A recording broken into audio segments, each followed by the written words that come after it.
आदाब, नमस्कार। The red mic में आपका स्वागत है। मैं हूं सौरभ शुक्ला। हमारे देश की राष्ट्रपति द्रौपदी मुर्मू हैं, जो जनजातीय समाज से आती हैं। उससे पहले राष्ट्रपति थे रामनाथ कोविंद, जो दलित समुदाय से थे। हमारे देश के प्रधानमंत्री नरेंद्र मोदी और नेता विपक्ष राहुल गांधी बाबा साहब भीमराव अम्बेडकर को लेकर भिड़ते रहते हैं, बताते रहते हैं कि वो बाबा साहब भीमराव अम्बेडकर से कितनी मोहब्बत करते हैं और कितना सम्मान करते हैं। बहुत बढ़िया है, बाबा साहब का सम्मान हो रहा है, पर बाबा साहब ने जिस दलित समुदाय की लड़ाई लड़ी, आज भी उस दलित समुदाय के लोगों से नफरत भरा व्यवहार किया जा रहा है। कब वो दिन आएगा जितनी मोहब्बत ये नेता बाबा साहब के नाम से करते हैं, उतनी ही मोहब्बत उनके लोगों से भी की जाएगी। आपने अक्सर सुना ही होगा कि दलित समुदाय के युवक को घोड़ी नहीं चढ़ने दिया, वगैरह वगैरह। लेकिन जो खबर हम आपको बताने जा रहे हैं, उस खबर को सुनकर आपको भी तकलीफ होगी। सोचेंगे एक बार कि हम चांद तक पहुंच गए हैं और अब भी हमारे शहरों में ये हो रहा है, वो भी उस राज्य जहां उत्तर प्रदेश के मुख्यमंत्री योगी आदित्यनाथ कहते हैं कि कानून का इकबाल है। यहां का जिला है मथुरा, जो दिल्ली, जो देश की राजधानी है, उससे सिर्फ 2 घंटे की दूरी पर है। वहां 2 दलित बहनों के साथ वो किया गया जो शर्मसार करने वाला है। दोनों लड़कियां तैयार थी, हाथों में मेहंदी लगी थी, शादी का जोड़ा पहना हुआ था, लेकिन उनकी शादी नहीं हुई। अब उनके घर में मातम है, सिर्फ आंसू हैं, सिसकियां हैं।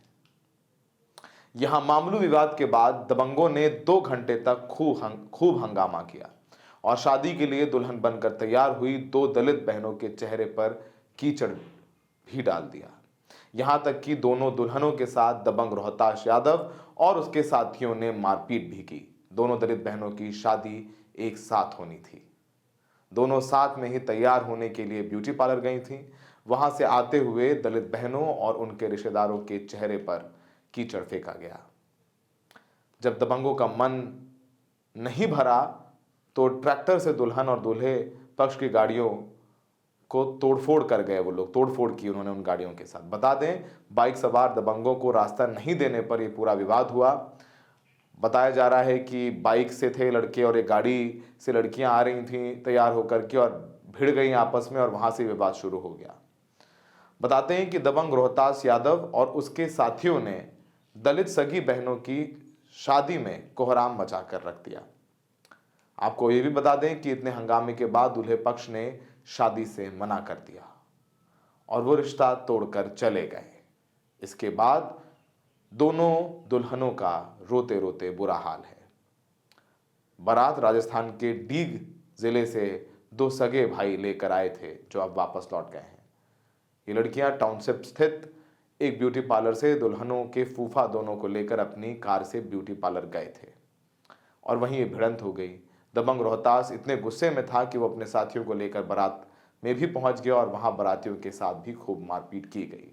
ट्रैक्टर से वाहनों को भी क्षतिग्रस्त कर दिया गया। दूल्हे के पिता के सर पर डंडे से वार किए गए, जिससे वो घायल हो गए। विवाद को देख दूल्हा पक्ष रिश्ता तोड़कर बारात वापस लेकर चला गया। दबंग रोहतास यादव और उसके साथियों की दबंगई से शादी की खुशियां मातम में बदल गईं। गांव में तनाव है, पुलिस को तैनात कर दिया गया है। सुनिए उस युवती से जिसने ये सब कुछ झेला है। रानी, क्या घटना हुई थी? हम पार्लर से आ रहे थे। कौन सी पार्लर से आ रहे थे? मुस्कान ब्यूटी पार्लर। अच्छा, फिर? ये टाउनशिप पर पड़ती है। अच्छा। मैं, मेरी बुआ जी और मेरे फूफा जी थे और मेरी बहन भी थी साथ। अच्छा। बारात चढ़ रही थी। अच्छा। आगे गाड़ी थी, हमारी भी गाड़ी थी, उसकी बाइक आई थी। इन दोनों बदतमीजी कर रहा था हमारे साथ, गंदी गाली का प्रयोग किया था उसने। हमारे फूफा गाड़ी में तेज ने पीट डाले, फिर हम पर हमला कर दो उसने। और तुमसे क्या छेड़छाड़ की है उनने? छेड़छाड़ की है, देखो मेरे लगी है यहाँ पर। अच्छा, कुछ उतार के भी लगे? चैन है मेरे फूफा जी की। चैन में। इस पूरे मामले में पुलिस ने आरोपी युवकों को गिरफ्तार करके जेल भेज दिया है। सुनिए पुलिस अधिकारी क्या कह रहे हैं। ये रिफाइनरी में करनावल गांव है। कल वहाँ बारात आई थी, उसमें जो है बच्चियां जो हैं आप तैयार होकर के जा रही थी घर अपने, तो वहीं पर स्थानीय जो दो लड़के थे उनकी गाड़ी से उनका आपस में टक्कर हो गया, जिसको लेकर कहासुनी होगी। इस बात को लेकर के वहाँ जाकर गांव में जहाँ बारात बारात था, वहाँ पर बारातियों से जो स्थानीय लोग हैं इन लोगों ने आपस में मारपीट कर दी। उसके जो पीड़ित पक्ष से तहरीर लेकर के मुकदमा पंजीकृत किया गया है। इसमें 4 लोग हिरासत में ले लिए गए हैं, बाकी जो अन्य लोग की गिरफ्तारी की जा रही है। प्रॉपर धारा मुकदमा लिखा गया है, जो लोग हैं उनको गिरफ्तार करके जेल भेजा जा रहा है। ऐसा लगा कि इंसाफ मिल रहा है, लेकिन शुक्रवार शाम फिर एक ऐसी घटना हो गई जिसके बाद फिर दलित समुदाय और उससे जुड़े नेताओं की सुरक्षा को लेकर सवाल खड़े होने लगे। नगीना के सांसद और भीम आर्मी प्रमुख चंद्रशेखर आजाद शुक्रवार शाम पीड़ित युवतियों से मिलने गए थे और उनका आरोप है कि उनके काफिले पर पथराव कर दिया गया, जिससे उनके कई कार्यकर्ताओं को चोटें आई हैं। चंद्रशेखर ने एक्स पर लिखे पोस्ट में कहा कि उत्तर प्रदेश के मथुरा जिले के थाना सुरीर क्षेत्र में हुए गोलीकांड के घायलों का हाल जानने गांव भगत नगरिया पहुंचने के रास्ते में मुझ पर और हमारे साथियों पर पथराव व हमला किया गया। इस हमले की भयावहता का अंदाजा वीडियो से लगाया जा सकता है, जो दर्शाता है कि जातिवादी आतंकियों ने किस तरह से सुनियोजित तरीके से इस हमले की तैयारी की थी। यह हमला केवल हम पर नहीं है, बल्कि संविधान, बाबा साहब के विचारों और बहुजन समाज के स्वाभिमान पर हमला है। उत्तर प्रदेश में बहुजन समाज पर हो रहे निरंतर हमलों को देखते हुए ये स्पष्ट है कि जातिवादी गुंडों को सत्ता का संरक्षण प्राप्त है। प्रशासन अगर निष्पक्ष होता तो ना गोलीकांड होता, ना आज हम पर पुलिस की मौजूदगी में ये हमला होता। उत्तर प्रदेश में बहुजन समाज के खिलाफ हो रहे हमले कोई संयोग नहीं, बल्कि एक सुनियोजित साजिश का हिस्सा है। हमारी बारातों को रोका जाता है, हमारे बेटों को मारा जाता है, हमारी बेटियों पर अत्याचार होते हैं और जब हम न्याय मांगते हैं तो हम पर ही हमले होते हैं। लेकिन अब बहुत हो चुका। उन्होंने क्षतिग्रस्त गाड़ी की ये तस्वीरें भी उस एक्सपोस्ट में लगाई।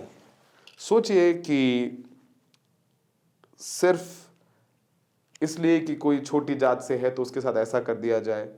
और यहाँ पर जो सत्ता दल है उसने भी काफ़ी इस पूरे मामले में कोई कमी नहीं छोड़ी। यहाँ मंत्री आए थे असीम अरुण, उन्होंने कहा कि जो रोहताश यादव हैं ये सपा से जुड़े हुए हैं, सपा के गुंडों को छोड़ा नहीं जाएगा। तो राजनीति के लिए सब अपने अपने मुद्दे ढूंढ लेते हैं। कोई मामला होता है, किसी की ये राजनीति है, किसी की वो राजनीति है, किसी की ऐसी राजनीति, किसी की वैसी राजनीति। लेकिन फिर भी अगर किसी की बहन, किसी की बेटी, किसी की बहू के साथ ऐसा किया जाए, बाराती नहीं। और मैं सवाल उन 2 युवकों से भी पूछना चाहता हूं, या उस समाज से भी है कि वो देख रहे हैं कि उन लड़कियों की कोई गलती नहीं थी, उनके साथ जो हुआ वो खुद विक्टिम है, वो खुद पीड़ित हैं और उनकी पीड़ा को और बढ़ा दिया कि उन्होंने शादी तोड़ दी। शायद उनको खड़े रहना चाहिए था, साथ साथ कंधे से कंधा मिलाकर, क्योंकि मुख्यमंत्री योगी आदित्यनाथ बोलते हैं ना, बटेंगे तो कटेंगे।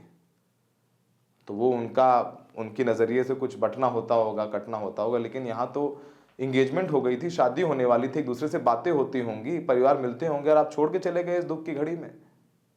सोचिए कि समाज के तौर पर हम कितना नीचे जा रहे हैं, भले ही हमारे उपग्रह चांद तक पहुंच रहे हों। हमें देखने के लिए बहुत बहुत शुक्रिया। बहुत महत्वपूर्ण विषय रखना चाहूँगा। अभी मथुरा में आज से 6 दिन पहले एक बहुत ही गंभीर घटना हुई।